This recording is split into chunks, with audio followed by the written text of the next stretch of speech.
교재에 보시면은 저당 유동화 증권이라고 되어 있는데요.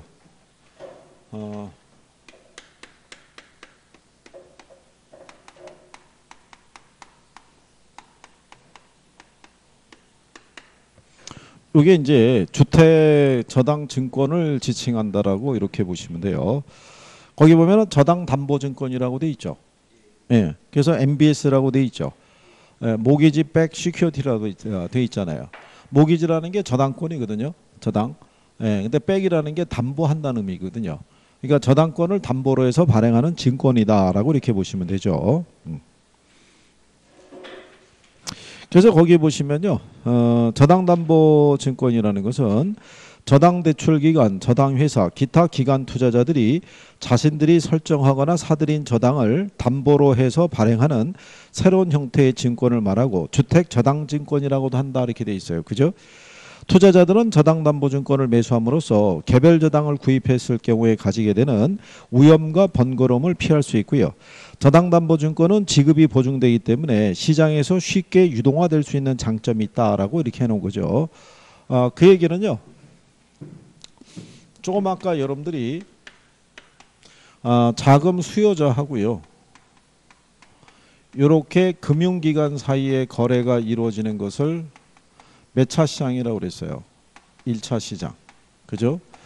그 다음에 여기 있는 2차 대출 기간하고요. 투자자 사이에 거래가 되는 것이 몇 차?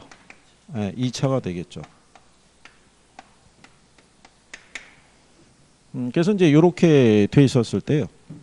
여기 자금 수요자에게 이 사람은 이제 소유권을 갖고 있는데 여기 있는 금융기관에서 여기다 대출해 주는 거죠. 그래서 이게 5억짜리 주택인데 한 3억이라는 돈을 융자를 해줬죠. 융자를 해주고 기간은 10년. 뭐 이자율은 5% 이렇게 대출해 주면요. 여기다가 이제 저당권을 설정을 할 때 만기가 10년 이상의 저당권을 우리가 저당 채권이라고 그래요. 그러면 여기 있는 요 금융기관은 요 저당 채권에 관한 권리를 얘가 가지고 있겠죠. 권리 얘가 갖고 있고 그 다음에 여기에 기초해서 뭐를 받을 수 있는 권리를 원리금을 받을 수 있는 권리를 얘가 갖고 있겠죠. 그잖아요. 근데 이거는 채권이기 때문에 현금이 아니잖아요. 그러니까 이거를 누구에게 넘겨주는 거예요. 2차 대출 기간에 자기가 가지고 있는 거를 파는 거죠. 팔면은 2차 대출 기간은 1차 기간으로부터 이 저당권을 사들이겠죠. 사들여서 이게 저당 후를 형성한다는 얘기는 집합을 만드는 거죠. 그러니까 지역별, 만기별 이렇게 기간 또는 금액 이런 것들이 비슷한 애들이 있죠. 요걸 묶어갖고 하나의 표준화된 상품을 하나 만드는 거죠. 만들어서 누구에게 투자자에게 이 증권을 만들어서 판매한다 이런 얘기가 되는 거죠. 그러면 얘가 직접 사는 거에 비해서는 표준화된 상품을 거래하니까 그게 훨씬 번거로움은 피할 수 있다 뭐 이렇게 생각하시면 될 거예요. 그죠? 예. 자 이제 그런 내용이고요. 또 거기 보면 디귿에 근거가 되는 모저당이 고정이자율이라고 하더라도요. 저당담보증권은 변동이자율로도 발행할 수 있다 이렇게 해놨죠. 그러니까 여기서 대출해 줄 때는 고정금리로 빌려줬는데 여기서 요 증권을 발행할 때는 변동금리 시스템으로 그죠? 예, 이렇게 해서도 발행할 수 있다라고 얘기하는 거예요. 그리고 지급보증이 된다는 건 뭐냐면 우리나라에서 주택금융공사가 발행하는 MBS 있죠. 예, 요거는 신용등급이 트리플 A예요. 정부가 지급보증해 주기 때문에 신용등급이 제일 높다 이렇게 생각하시면 돼요. 그러면 그 저당담보증권을 발행하는 것은요. 1차 기간도 발행할 수 있고요. 2차 기간도 발행할 수 있고 그 다음에 저당담보증권의 발행을 전문으로 하는 회사 있죠. 그거를 우리가 뭐라고 얘기하냐면 SPC라고 얘기를 해요. 그러니까 SPC라는 것은요. 특수목적 회사라고 얘기하는데요. 얘는 서류상의 회사예요. 증권 하나를 발행할 때마다 얘를 설립해서 발행하는 거예요. 누구에게? 투자자에게. 예, 그래서 1차 기간도 발행할 수 있고 2차 기간도 발행할 수 있고 증권의 발행만을 목적으로 설립하는 회사 있죠. 예, 그런데 여기는 요 SPC라는 것 있죠. 이 역할을 우리나라에서는 누가? 주택금융공사가 하고 있는 거예요. 이 발행 기간의 공신력이 중요한 거죠. 공신력이. 그래서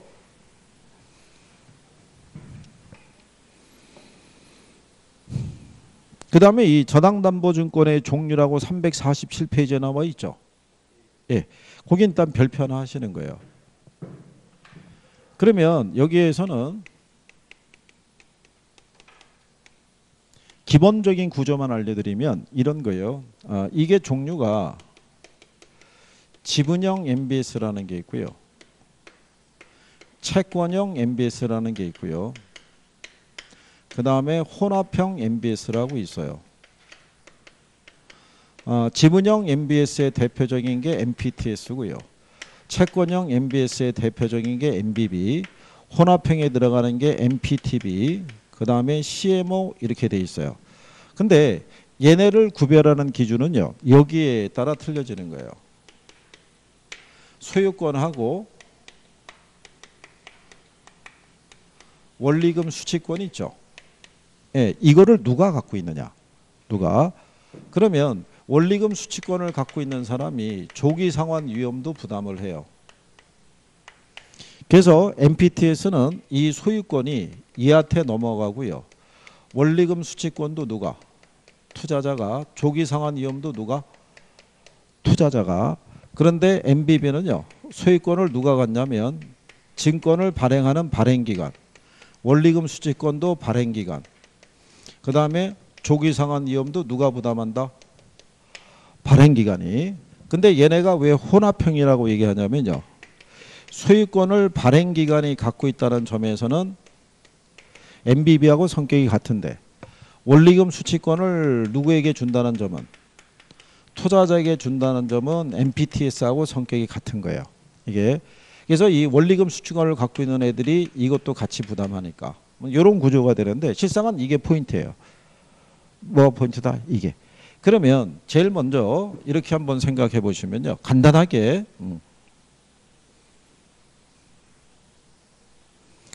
자 그러면 2차 대출 기간은 자기네가 이 저당권을 사들였죠. 저당권을. 그러면 여러분이 보시면 일단 이게 설명을 듣는 게 더 중요해요. 이게 그 뒤에 또 표로도 나와 있기 때문에 그래서 이게 설명을 듣는 게 조금 더 나을 수 있어요. 얘가 이제 융자 받았으니까 얘가 원리금을 지불하겠죠. 근데 얘네가 이걸 팔았잖아요. 팔았으면은 이 권리가 이로 넘어갈 거 아니에요. 그러면 원리금이 이쪽으로 또 이렇게 넘어가겠죠. 그렇잖아요.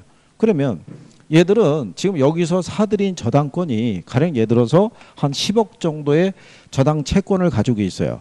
그러면 매월 단위로 10억에 해당하는 원리금이 들어오겠죠. 그렇잖아요. 그러면 요거를 누구에게 파는 거예요? 투자자에게. 증권의 형태를 빌려서 요 중에 20억은 예를 들어서 연금공단에게, 요 중에 30억은 삼성생명에게, 요 중에 50억은 가령 예를 들어서 뭐 건강보험공단에게 중장기적으로 자금을 운영할 필요성이 있는 사람들이 있죠. 네, 일로 다 파는 거죠. 그럼 결국은 내가 가지고 있는 권리 있죠. 권리를 갖다가 지분의 형식을 빌려가지고 증권 발행해서 넘겨주는 구조죠. 그러면 매달 10억 원에 해당하는 원리금이 들어와야 안 들어와요? 들어올 거 아니에요. 그중에 20억에 해당하는 건 누구에게 주고 일로 넘겨주고 30억은 이쪽으로 주고 그 다음에 50억은 일로 지급하는 구조예요. 무슨 말인지 아시겠나요? 그러니까 여기 있는 저당권에 대한 모든 권리가 요 투자자에게로 어떻게 돼요? 다 넘어가는 구조죠. 그래서 여기 보면은 MPTS라고 돼 있죠. 요게 패스스루시거든요. 패스스루시라는 게 무슨 의미냐면 자동이체라는 표현이에요. 그러니까 거기 가시면 MPTS라고 해서 347페이지 중간에 가면 니은에 MPTS라고 돼 있죠. 근데 가로 열고 이체증권이라고 해놨잖아요. 예, 이게 뭐냐면 MPTS에서 PT가 패스스루시라고 그래서 이게 자동이체라는 표현이에요. 그러면 저당권으로부터 발생하는 원리금을 누구에게 바로 그냥 이체해 준다는 거예요. 투자자에게. 그러니까 모든 권리가 누가 갖고 있어요? 투자자가. 그러니까 원리금도 누가 가진 거예요? 투자자가 갖는 거예요. 그런데 이 사람이 조기 상환할 수 있죠. 그럼 원리금 들어갈 게 없잖아요. 그럼 지급할 게 없죠. 그러면 투자자에게 지급할 게 없으니까 증권이 끝을 낼 거 아니에요.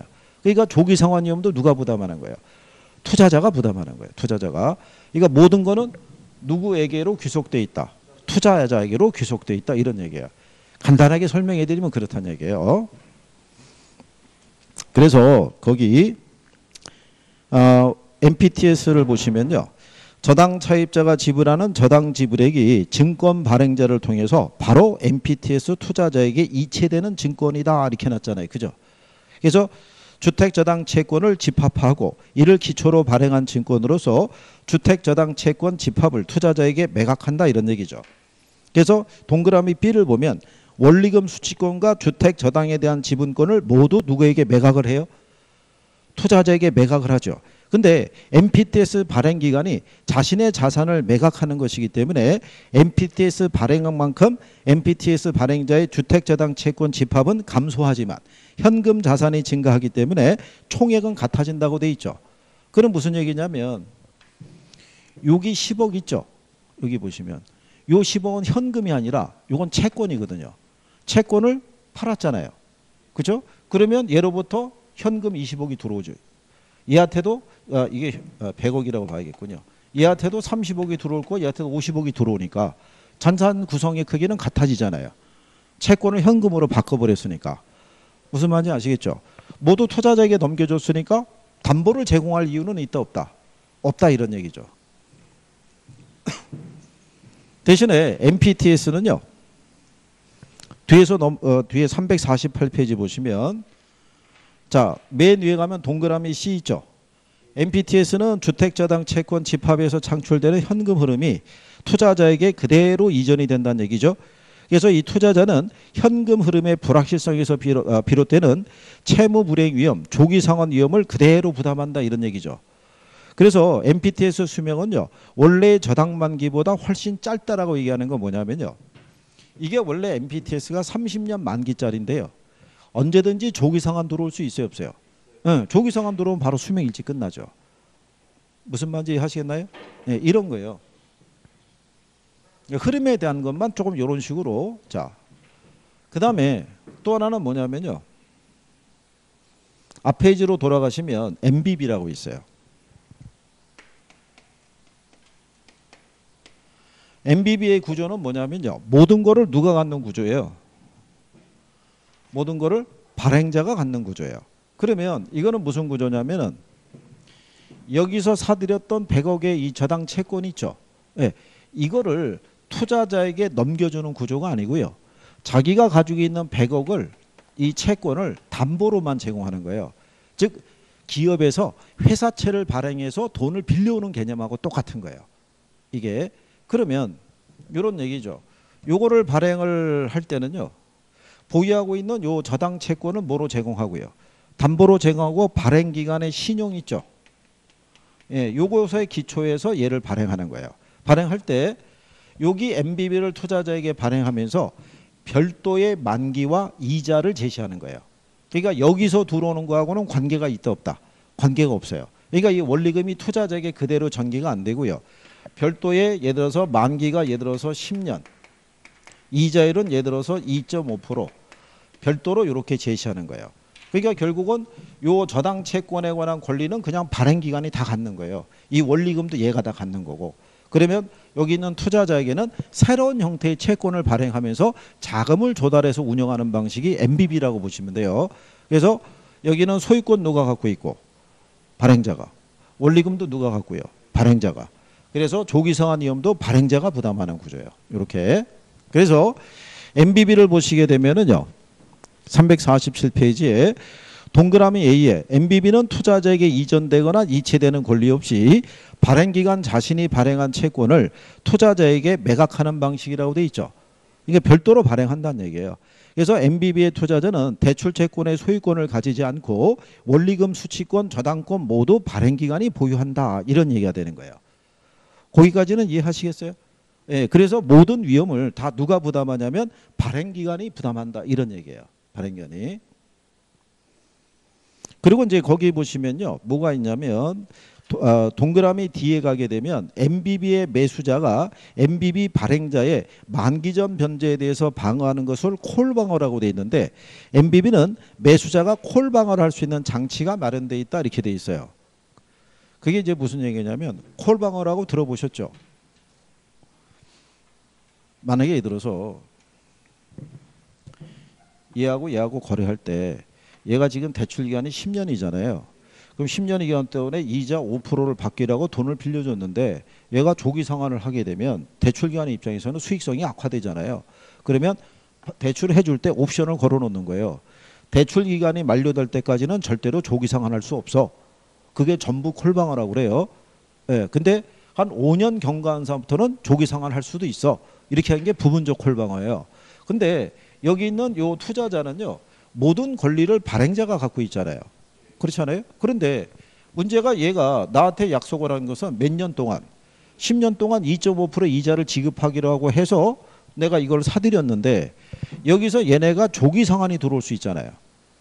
조기 상환이 들어오게 되면 얘는 더 이상 수익적인 구조가 나타나진 않죠. 그럼 얘가 남은 기간 동안 계속 이자만 줘야 되면 얘가 불리하잖아요. 그러면 얘가 자기가 발행한 채권을 다시 사들일 수도 있어요, 없어요? 다시 사들이게 되면 투자자가 손해잖아요. 그러니까는 사전에 옵션을 걸어놓는 거예요. 너는 만기가 도래할 때까지는 나한테서 네가 발행한 채권을 다시 회수할 수는 없어. 그러면 최소한 뭐가 보장이 돼요? 만기가 보장이 되죠. 그러니까는 아까 얘기했던 MPTS는 언제든지 조기 상환해서 수명이 일찍 끝날 수 있지만 얘는 별도의 만기를 갖고 있기 때문에 수명이 일찍 끝나질 않는 거죠. 무슨 말인지 이해하시겠어요? 대신에 얘는 모든 권리를 발행자 갖고 있으니까 이거 발행할 때는 담보를 제공해야 돼요.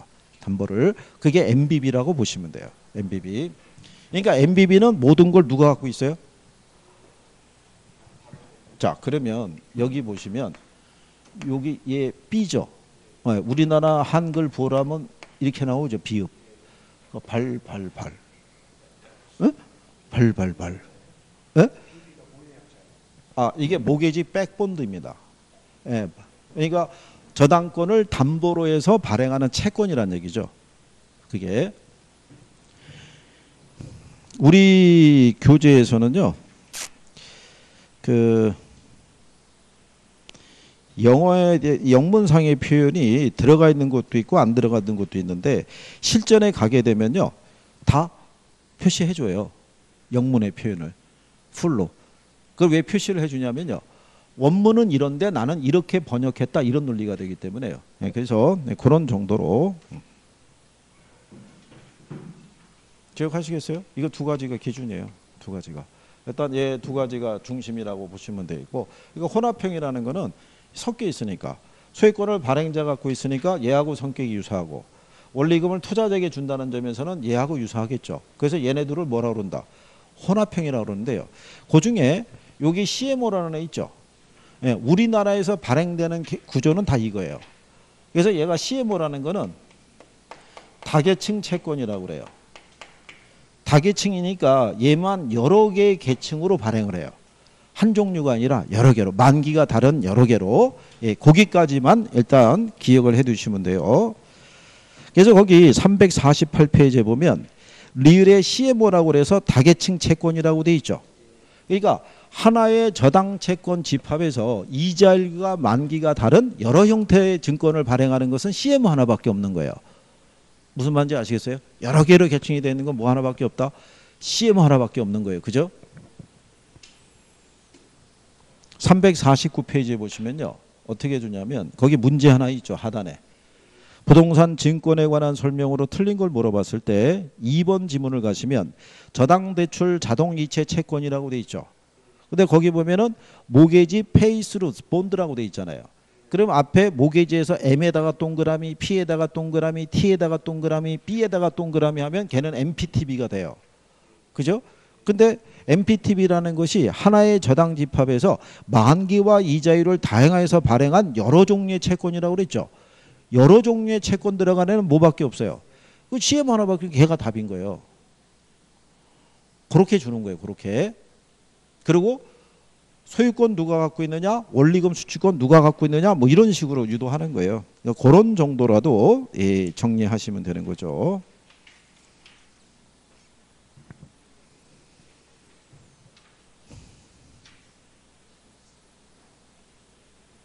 그래서 이제 354페이지 한번 가보세요.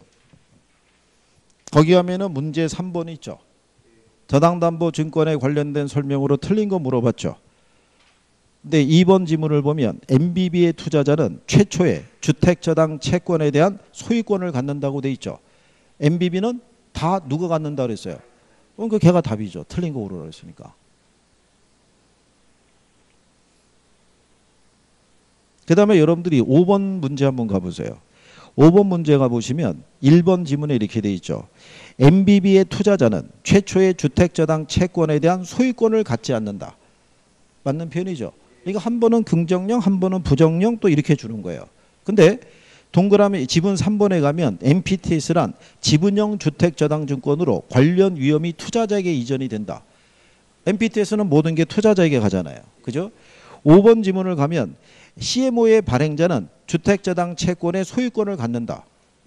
여기 소유권 얘네 갖잖아요. 요게. 그래서 혼합형이라고 그랬잖아요. 그러니까 주로 이런 걸 물어보잖아요. 기초적으로. 그러니까 일단은 요거 먼저 정리를 해두는 게 필요하겠죠. 예, 그리고 나중에 이제 세부적인 거 조금 더 들어가면 여기도 어렵지 않게 풀 수 있는 거예요. 예? 처음에 볼 때는 용어가 낯설고 그러기 때문에 이게 뭐지? 막 이런 생각을 하는데 이제 하나씩 하시다 보면 이제 정리가 돼요. 예, 그러면은 무난하게 이제 정리할 수 있다는 이게 포인트예요. 여기서는 이거 요 지금 해드린 것 있죠. 예, 이것만 제대로 알아도 예, 문제 풀 수 있어요. 어느 이거요? 그 투자자요. 이게 그래서 나중에 할 때는요, 그냥 이것만 적어드려요. 이렇게 여기는 투투투, 여기는 발발발, 그죠? 여기는 발투투, 발투투 이렇게 가니까. 예, 그래서 요 순서만 적을 수 있으면 다 할 수 있죠. 그죠? 예. 그 다음에 뒤로 가시면 356페이지에 자금 조달 방법이라고 그러면서요. 그게 부동산 투자회사 제도라고 보시면 되죠.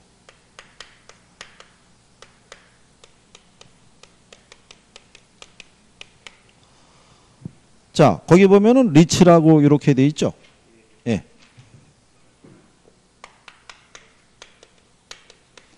거기 보시면은 이제 리치라는 게요. 보면은 릴 에스테이트 인베스트먼트 앤 트러스트라는 얘기잖아요. 그 트러스트라는 게 이게 신탁이라는 의미예요. 그러니까 부동산 투자 신탁이라는 의미인데 리츠를 결성하는 것은요. 신탁형으로도 결성할 수도 있고요. 조합형으로도 할 수도 있고 회사 형태를 빌려서도 우리가 운영할 수 있는데 우리나라 리츠법에서는 주식회사로 하도록 돼 있어요. 그래서 부동산 투자회사 제도 이렇게 명시해 주는 거죠. 그러니까 불특정 다수의 투자자로부터요. 투자 자금을 모집해서 그 자금을 부동산에 투자하거나 저당담보증권에 투자 또는 부동산 관련 대출 등으로 운영해서 얻어진 운용 수익을 투자자에게 배분해주는 부동산 간접 투자 상품이다라고 이렇게 보시면 돼요. 그죠? 그래서 일종의 뮤추얼 펀드라고 할 수 있는데 뮤추얼 펀드는 전문가가 고객들로부터 자금을 받아서 운영하는 개념이면 이건 회사 형태라는 얘기죠. 이거는. 그래서 이제 가령 예를 들어서요. 여기 부동산 시장에 오피스가 매물로 나왔어요. 부동산 시장에서. 근데 이 오피스에 투자하게 되면 나름대로 수익이 괜찮은 것 같아요. 그죠? 그럼 여기에 투자하기 위해서 부동산 투자 회사가 가인가를 받아서 설립을 해요. 그러면서 여기 투자에 필요한 자금을 얘네가 법의 조항에 의해서 공모를 통해서 조달을 해야 돼요. 일정한 부분을. 그러면 얘네는 필요한 자금을 어디에서? 주식시장에서가 뭐를 발행을 해서 주식을 발행을 해서 투자자로부터 자금을 모아서 투자 운용하는 이제 그런 제도라고 보시면 돼요. 그래서 여기가 보시면은 부동산 시장하고요. 주식시장, 자본시장이 있죠. 네, 이거를 결합시켜 줄 때 하나의 파이프라인 역할하는 게 부동산 투자회사라고 보시면 돼요. 그러니까 얘는 금융시장하고 부동산 시장하고 자본시장을 연결해주는 하나의 도관체로서 역할을 해주는 거예요. 그래서 이 부동산 투자회사 제도라는 것은 지분형 무슨 투자 방식이다. 네, 간접 투자 방식이에요. 여기서 필요한 자금을 조달하는 거는 뭐를 발행해서 자금을 조달하는 거예요. 주식을. 그러니까 만약에 이 오피스가 100억짜리라고 그러면 100억이라는 것을 우리가 만들어낼 때 얘를 팔아서 만드는 것보다는 주식을 발행한다는 얘기는 결국 얘를 쪼갠다는 얘기잖아요. 그럼 시장에서 쉽게 유동화될 수 있어요, 없어요? 있죠. 그러면 꼭 자산가만 아닌 소액 투자자들도 투자 운영할 수가 있죠. 예, 이런 역할을 하는 게 부동산 투자 회사라고 보시면 돼요. 그리고 거기 보면은 리츠의 종류라고 이렇게 쭉 나와 있죠. 투자 대상에 따라 환매 가부에 따라 자금 모집 방법에 따라 기한의 한정 여부에 따라 쭉 있는데 그거는 참고하셔도 돼요. 거기 있는 거 종류를 다 외우거나 하실 필요는 없고요. 그 밑에 357페이지 하단으로 가면 양가로 3번에 리츠 도입의 효과라고 돼 있죠. 이게 이제 이 부동산 투자 회사의 종류를 보면요. 자기관리 부동산 투자회사라는 게 있고요. 위탁관리 부동산 투자회사라는 게 있고요. 그 다음에 기업 구조조정 부동산 투자회사가 있었는데요. 우리나라에서는 IMF가 터진 직후에 주로 이 회사가 설립이 된 거예요. 기업 구조조정 부동산 투자회사 있죠. 그러니까 기업이나 금융기관에서 뭐는 가지고 있냐면 부동산은 가지고 있는데 이게 쉽게 매각이 안 되잖아요. 그때는 항상 유동성이 부족할 때였으니까 현금하는 게 빨리 현금하는 게 필요했겠죠. 그래서 얘를 설립을 해서 그래서 아직까지도 이 회사의 숫자는 얘가 제일 커요. 기업 구조조정이. 그래서 기업의 구조조정 수단으로 이게 가능하게 됐다는 얘기고요. 그 다음에 지금 말씀드린 것처럼 소액 투자자도 투자할 수 있는 부동산 투자의 대중화를 유도했다는 거. 그죠? 그 다음에 부동산 시장의 선진화 및 외자 유치 확대라는 것은요. 옛날에는 이렇게 고가의 실물 자산은 소수의 자산가만 거래할 수 있었거든요. 그런데 지금은 어디를 통해서 주식시장을 통해서 거래가 이루어지니까 투명해지죠. 그렇죠? 예. 그렇기 때문에 외자 유치도 그만큼 확대될 수 있다라고 보시면 되겠죠. 그리고 뒤에 가시게 되면 포트폴리오의 구성 용이 및 안정적인 수익률이다 이렇게 해놨죠. 리츠의 특징 중에 하나가 뭐냐면요. 성장성이고 안정성이 있으면 안전성에 더 초점을 둬요. 그러니까 이 회사의 성장이라는 것보다는 투자자에게 안정적인 배당을 해주는 데 초점을 두고 있다. 뭐 이렇게 여러분들이 보시면 될 거예요. 그래서 이제 그 밑에 가면 부동산 투자회사법이라고 있죠. 예, 거기 이제 또 별표하는 거예요. 법의 기초에서도 출제를 해요. 거기 보면 자 자기관리가 있고 위탁관리가 있고 기업구조조정에서 세 가지가 나오죠. 세 가지 중에서 요 중에 실체가 있는 주식회사의 형태를 띠는 거는 뭐 하나밖에 없다는 거예요. 자기관리 부동산 투자회사밖에 없어요. 여기 있는 위탁관리하고 이 기업구조조정 부동산 투자회사 있죠. 얘네들은 명목회사예요. 즉 서류상의 회사예요. 그렇죠? 그것도 시험에서 내요. 간단하게. 예. 그래서 이제 여기서 이제 체킹해 드리는 것만 거기 보시면 법인격이라고 돼 있죠. 예. 일단 부동산 투자에서는 주식회사를 하고요. 부동산 투자에서는 이 법에서 특별히 정한 경우를 제외하고는 상법의 적용을 받도록 돼 있어요. 그 얘기는 주식회사잖아요. 그죠? 그러니까 리츠법에서 특별히 정한 경우를 제외하고는 상법의 적용을 받도록 돼 있다. 그것도 시험 지문에 한번 쓴 적이 있어요.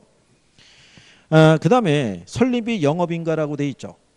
부동산 투자회사는 발기 설립의 방법에 의해야 돼요. 발기 설립이라는 것은 발행하는 주식을 다 인수하는 형태로 설립을 해야 돼요. 설립을 할 때 현물 출자에 의한 설립은 할 수 없어요. 그거 밑줄 치시면 돼요. 작년 문제의 답이 이거였었어요. 부동산 투자회사는 현물 출자에 의한 설립을 할 수 있다. 그래서 틀리게 준 거예요. 최저 자본금을 갖추기 전까지는 현물 출자를 통해서 투자 운영할 수는 없어요. 그리고 거기 보면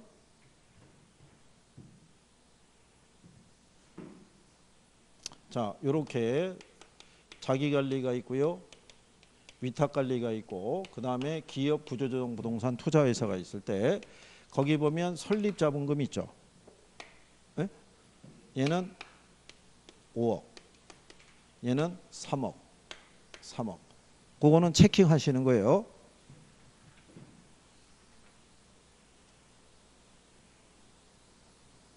(10번) 있죠. 예, 그거 체킹하시고. 자, 그 다음에 이제 뒤로 넘어가시면은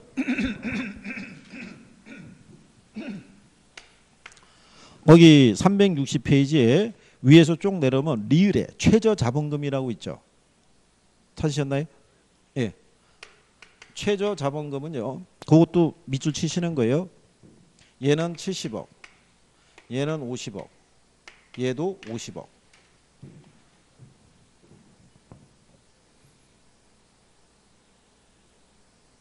그 다음에 거기 비읍에 가게 되면 위탁관리 부동산 투자회사의 지점 설치 금지 있죠.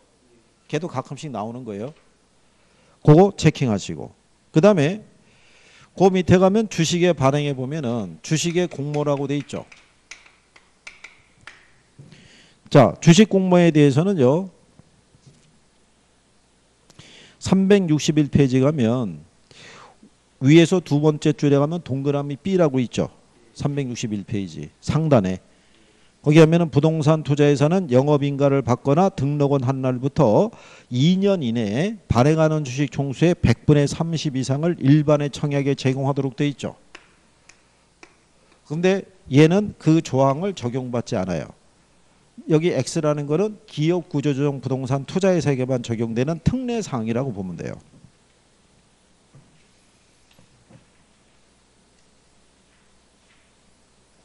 그래서 그거 기억을 하시면 되고요.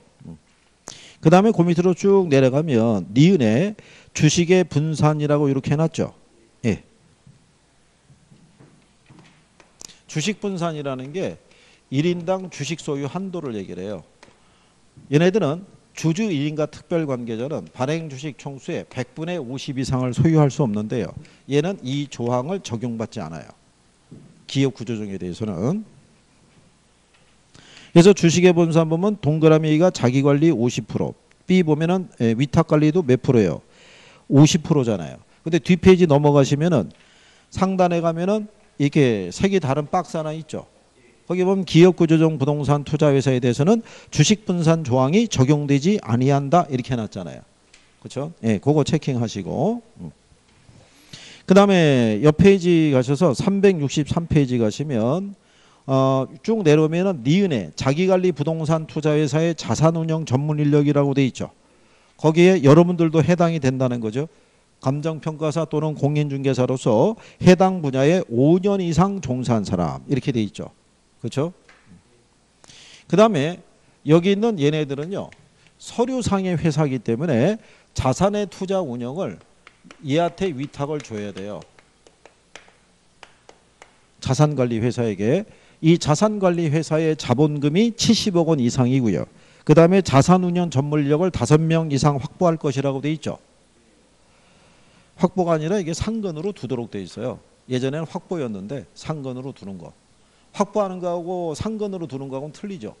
그렇죠? 네. 그 다음에 미음에 가면 부동산 투자자문회사의 등록이라고 돼 있죠. 예, 그 얘기는 여기 있는 이 부동산 투자회사가요. 부동산 개발 사업에 투자 운영할 때는 이 투자 자문회사의 자문 및 평가를 받도록 돼 있어요. 그래서 그 자본금이 얼마 이상 10억 원 이상이 된다 이런 조항이 있고요. 그 다음에 그 밑에 가면 비읍에 가면은 요게 있죠. 무슨 제한? 처분 제한. 예, 처분 제한에서 국내 부동산은 1년이고요. 국외 부동산은 정관에서 정하도록 되어 있어요. 이건 자율로 정하라는 얘기고요. 기업 구조조정 부동산 투자에서는 이 조항을 적용받지 않아요. 그것도 364페이지 가면 거기 상단 박스에 남아있죠. 기업 구조조정 부동산 투자에서는 이 조항이 적용되지 않는다고. 그렇죠? 그리고 중간에 가면 시효세 자산 구성이라고 있죠. 거기 보면은 부동산 투자에서는요. 최저 자본금 준비 기간이 끝난 후에는 매 분기 말 현재 총 자산의 80% 이상을 부동산 관련 증권 및 현금으로 구성이 되고요. 총 자산의 70% 이상은 부동산에 된다 이런 조항이 있죠. 그죠? 예, 그것도 얘는 적용받지 않아요. 얘는 그래서 요거 네 가지가 이한테 적용되는 특례 사항이에요. 특례. 이한테만. 그래서 이제 그거 기억을 하시면 될 거고요. 그 다음에 이제 옆 페이지 가시면은 지오세 배당이라고 나와 있죠. 예, 그거는 지금 참고하시면 되는 게 거기 보시면은 원래는 100분의 90 이상을 주주에게 배당해야 되는데 2018년 12월 31일까지는 예외적인 조항이 있죠. 근데 지금 2019년이잖아요. 그렇죠? 그럼 이 조항은 이미 소멸된 거죠. 예, 그러면 지금 다시 100분의 90인 상태예요. 그런데 3월 달 정도 되면 개정이 또 돼요. 그래서 틀림없이 2019년으로 연장이 또 될 거라고요. 그러니까 한시적으로 이렇게 변화가 되는 애들은 나올 일이 없어요. 그러니까 그냥 참고하셔도 돼요. 그리고 그 밑에 이제 치옷에 가게 되면 차입 및 뭐를 발행할 수 있다고 돼 있어요. 사채 발행할 수 있다는 거. 이게 가능하다라는 거. 네. 그거 예, 기억을 해 두시고요.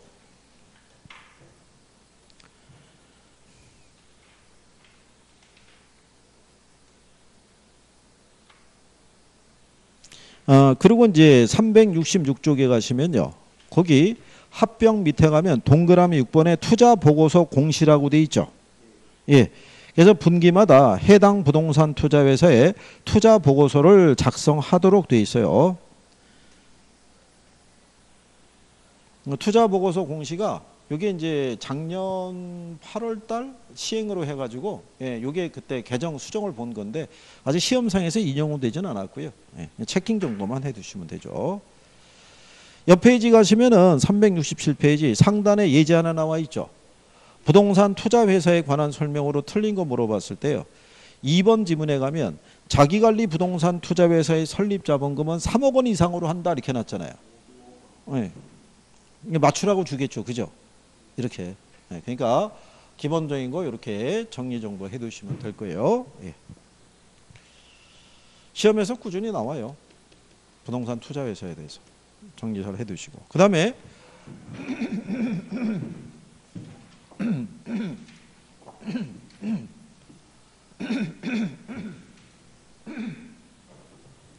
자, 그 밑에 가면 프로젝트 파이낸싱이라고 있죠. 예, 걔도 별표를 하나 하시는 거예요.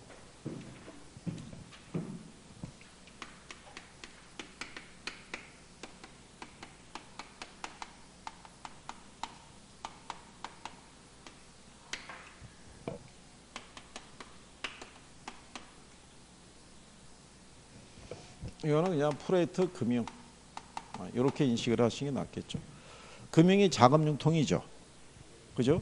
그러면 이 프로젝트를 기초로 자금을 융통하는 방식이라고 보시면 돼요. 프로젝트 기초에서. 자, 거기 보시면은요, 그 의의가 나와 있는데 그거 먼저 체킹하시는 거죠. 프로젝트 파이낸싱은요, 당해 프로젝트에서 발생하는 현금 흐름을 담보로 자금을 조달하는 방식을 말한다 이렇게 돼 있어요. 즉 자금 조달의 기초를 프로젝트를 추진하려는 사업주의 신용이나 물적 담보의 가치에 두지 않고요. 프로젝트 자체의 수익성에 두는 금융기법이다 이런 얘기죠. 그러니까 담보대출 개념이 아니라는 얘기예요. 그러니까 얘는 이 프로젝트로부터 발생하는요. 미래 현금 흐름이 있죠.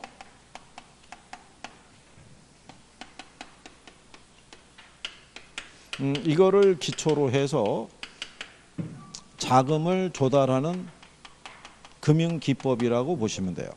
얘가. 그러면 이 프로젝트 금융에 대한 기본적인 성격에 대해서 정리를 해드린다 그러면 거기 보면 동그라미 2번에 이렇게 되어 있어요. 프로젝트 파이낸싱에서 사업 시행자는 자신이 소유한 기업과는 법적으로 독립된 기업을 설립해서 해당 프로젝트를 별개의 사업으로 추진함으로써 해당 프로젝트의 현금 흐름을 모기업의 현금 흐름과 분리해서 프로젝트의 도산이 사업자의 경영에 영향을 미치지 않도록 하는 금융기법이다. 뭐 이렇게 돼 있죠. 그럼 그 얘기가 무슨 얘기냐면요. 여기 A라는 기업이 있어요. 기업이 있는데 이 기업이 이번에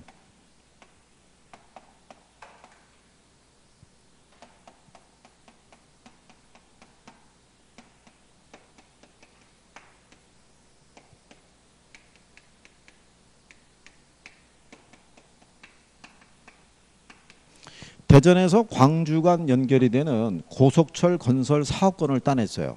얘네가 가령에 들어서. 그러면 대전 광주 간의 이 고속철이 건설이 됨으로써 대전 광주 간의 이동거리가 짧아지고 상대적으로 이용객 수도 많아질 수 있는 수익성이 좀 괜찮은 사업이다라고도 할 수 있어요. 그런데 이거를 설치하기 위해서는 사업비가 한 1조 한 5천억 정도 들어가요. 이거 설치하기 위해서. 그러면 이 기업에서 이거를 추진을 할 때 이 기업에 투자한 사람들이 있죠. 주주들은 반대할 수 있다는 얘기죠. 왜냐하면 성공하면은 높은 수익을 보장할 수 있겠지만 안 될 수도 있을 거 아니냐는 얘기죠. 그리고 거기에다가 차입을 1조 5천억씩 차입을 한다는 얘기는 재무 구조가 악화될 거 아니냐 이거죠. 그 오히려 기업 가치가 떨어질 수 있을 거 아니냐 이런 식으로 우려의 목소리가 나올 수 있을 거 아니에요. 그럴 때 A라는 기업에서는 그러면 요 사업에 대한 거를 추진하기 위해서 별도의 뭐를 만드는 거예요. 예, 독립된 프로젝트 회사를 하나 설립을 하고요. 이 회사에다가 이 사업권을 양도를 하는 거예요. 양도를 하는 대가로 얘네는 얘한테 뭐를 줘야겠어요. 지분을 주거나 아니면 뭐 현금을 주거나 주기로 써야겠죠. 이런 식으로. 그렇게 되면 여기서 1조 5천억이라는 사업비를 충당을 할 때 이게 A 기업의 명칭으로 조달하는 게 아니라 프로젝트 회사의 명칭으로 조달하는 거죠. 그렇잖아요. 그러면 1조 5천억에 대한 이 부채라는 거는 프로젝트 회사의 대차 대접회상에서만 부채로 나타나지 A 기업에는 아무런 표시가 나타나지 않죠. 그래서 부의 금융 효과가 있다라고 얘기하는 거예요. 그래서 여러분들이 거기 프로젝트 파이낸싱에 거기 368쪽에 가게 되면 양가로 이번에 특징이라고 돼 있죠. 그래서 동그라미 2번에 가면은 부의 금융 이렇게 돼 있잖아요. 그렇죠? 예. 그 다음에 또 하나는 뭐냐면 이 사업이 잘만 되면 관계가 없는데 잘 안 됐을 때, 그죠? 그러면 여기에 투자한 투자자들이 있죠. 이 투자자들은 요 프로젝트 회사 자체의 자산으로 청산을 할 수가 있지 일루는 청구 들어갈 수 있다 없다? 네, 없다라고 얘기를 해요. 그래서 비소구금융이라고 얘기를 해요. 비소구금융. 근데 제한적 소금융이라는 건 무슨 얘기냐면 이게 어떻게 보면 국책사업인데 이거를 정부의 예산으로 편성해서 이 사업을 추진하기 어려우니까 민간 자본을 유치할 수도 있어요, 없어요? 그 유치하면은 또 양해각서 쓴다고요. 이게 어느 정도 수익을 내려고 그러면 하루 이용객 수가 한 50만 명은 돼야 되는데 최소한 80% 수준인 40만 명이 이용하지 못해서 발생하는 손실은 정부가 메꿔주는 걸로. 이런 식으로 정부가 제한적으로 무슨 보증을 쓰는 거예요? 지급 보증을 쓰는 식으로도 운영할 수 있어요. 그래서 비소구 금융 혹은 제한적 소구금의 성격을 띠고 있다라고 얘기하는 거예요. 그런데 이 사업 자체는요 상당히 복잡하다는 얘기죠. 이 프로젝트 금융이라는 게 이해관계자도 다양하고요. 대신에 은행들이 예를 들어서 이럴 수는 있죠. A 기업이 만약에 자기 거래하고 있는 시중은행한테 야, 내 이 사업 추진을 좀 해보려고 그러는데 자금이 한 1조 5천억 정도 들어가는데 한 1,000억이라도 좀 융자 받았으면 좋겠어.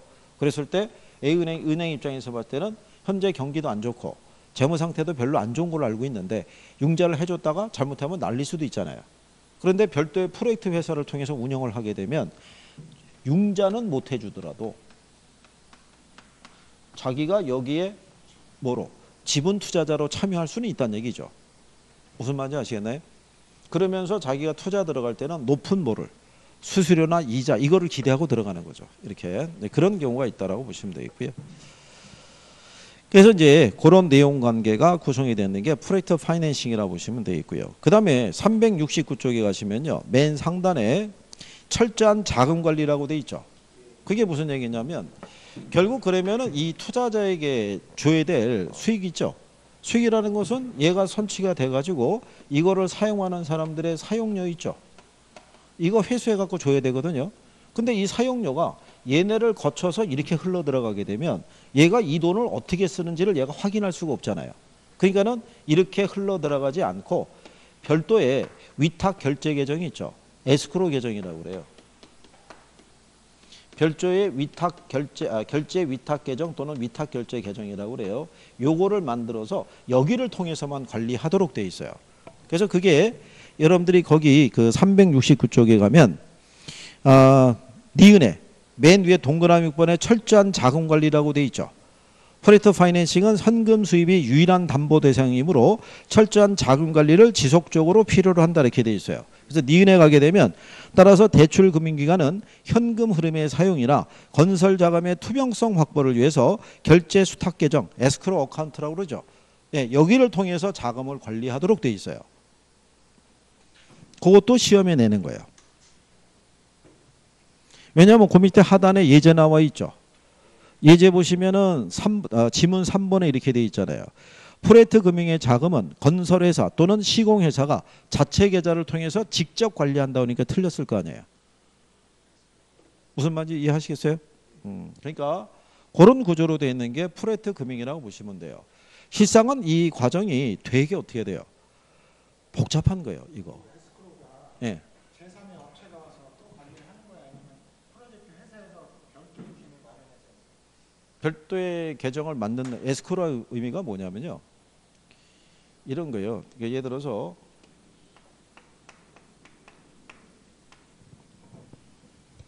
중동에 있는 이 국가 있죠. 미국이 있을 때 중동 국가 중에서 뭐 이란이나 이런 애들은 미국하고 사이가 안 좋잖아요. 안 좋은데 이란에 있는 이 테러리스트 애들이 미국의 여객기 있죠. 이걸 하이제킹을 한 거예요. 근데 이 안에는 주로 미국인들이 탑승을 하고 있어요. 그래서 얘네가 얘한테 뭐를 요구하냐면 몸값을 요구해요. 야, 5천만 불 안 주면 얘네 다 없앨 거야. 얘기하는 거죠. 그럼 얘네 뭐라고 그러겠어요? 5천 줄게, 풀어줘. 야, 돈 줘, 풀어줄게. 이렇게 되면 서로가 서로를 못 믿잖아요. 그러면은 이게 지지부진할 거 아니에요. 그럴 때 이 나라 아시죠? 지금은 이 신용도가 많이 떨어졌는데 옛날에 영국이란 나라가 2차 대전이 끝날 즈음에 아랍 국가들을 독립시키는데 얘네가 역할을 많이 했어요. 그래서 예전에는 아랍 국가들이 영국에 대한 신뢰도가 상당히 높았어요. 그래서 얘가 중재자로 나선 거예요. 야, 그러면 우리나라에 런던 은행이 있어. 너 돈을 일로 보내. 그러면 내가 입금된 거 확인하면 너한테 연락해 줄게. 그럼 너는 얘 풀어줘. 그럼 내가 너한테 돈을 줄게. 이게 에스크로의 원리예요. 그러니까 여기서 돈이 들어오잖아요. 그러면 얘하고 관계없는 결제 계정을 하나 만드는 거예요. 공동명의로 그렇죠. 예, 만들어 가지고 들어오는 돈은 다 일로 들어가게끔. 그러면 이제 자금의 흐름이 투명해지잖아요. 그죠? 자, 뭐 그런 논리로 보시면 되겠고요. 예, 뒤에 나와 있는 뭐 신디케이션에 대한 거는요. 이게 나중에 그 리츠하고도 연결되는 거예요. 그래서 그건 나중에 또 하시기로 하고요. 옆에 가면은 주택금융공사라고 돼 있어요. 그죠? 주택금융공사. 그래서 잠깐 쉬었다가 여기 하고 금융 마무리하고 예, 뒤로 넘어가시죠.